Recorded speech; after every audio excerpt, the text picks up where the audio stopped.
नमस्कार दोस्तों, तो कैसे हैं आप सब। एक बार फिर से स्वागत है आप सबके अपने पसंद है YouTube channel Bhojpuri news entertainment में। तो आज की इस वीडियो में आप सबको बताने वाले हैं दबंग सुपरस्टार खेसारी लाल यादव के होली सॉन्ग की रिलीज डेट। जी हाँ दोस्तों, खेसारी लाल यादव ने बहुत ही शानदार गाने की रिकॉर्डिंग जो है कंप्लीट कर ली है। जी हाँ दोस्तों, शूटिंग भी कंप्लीट हो चुकी है। आप लोग देख सकते हैं तस्वीरें जो कि शूटिंग की वक्त की है, जो कि बहुत ही ज़बरदस्त गाने की शूटिंग हुई है। जी हाँ दोस्तों, गाने का बोल कुछ इस प्रकार है, होली में पतली गोरी। जी हाँ, गाने का बोल कुछ इस प्रकार है, होली में पतली गोरी। और इस गाने को लिखा है यादव राज जी ने, और इस गाने में म्यूजिक दिया है विनय विनायक जी ने। और ये गाना जो है गाया है दबंग सुपरस्टार खेसारी लाल यादव और प्रियंका सिंह ने। बहुत ही मज़े तरीके से गाया है इस गाने को न्यू कंसेप्ट पर। जी हाँ, सबको बता दें ये गाना जो है Hindi plus Bhojpuri remake song है। जी हाँ, हिंदी प्लस रीमेक सॉन्ग। और इस गाने को रिलीज किया जाएगा स्पीड रिकॉर्ड भोजपुरी चैनल से। जी हाँ दोस्तों, स्पीड रिकॉर्ड भोजपुरी चैनल से इस गाने का पहले ऑडियो सॉन्ग आप सबके बीच में रिलीज किया जाएगा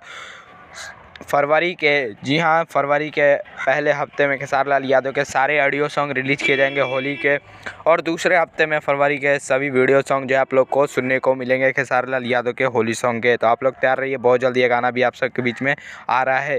तो आप लोग के खबर कैसी लगी, अच्छी लगी होगी तो लाइक कमेंट शेयर जरूर कीजिएगा। और ऐसी ही भोजपुरी में से जुड़ी खबरें जानने के लिए हमारे चैनल भोजपुरी न्यूज इंटरटेनमेंट को जरूर सब्सक्राइब करिएगा। तो मिलते हैं इसी के साथ अगले वीडियो में, तब तक बने रहें आप हमारे चैनल भोजपुरी न्यूज इंटरटेनमेंट के साथ। जय हिंद।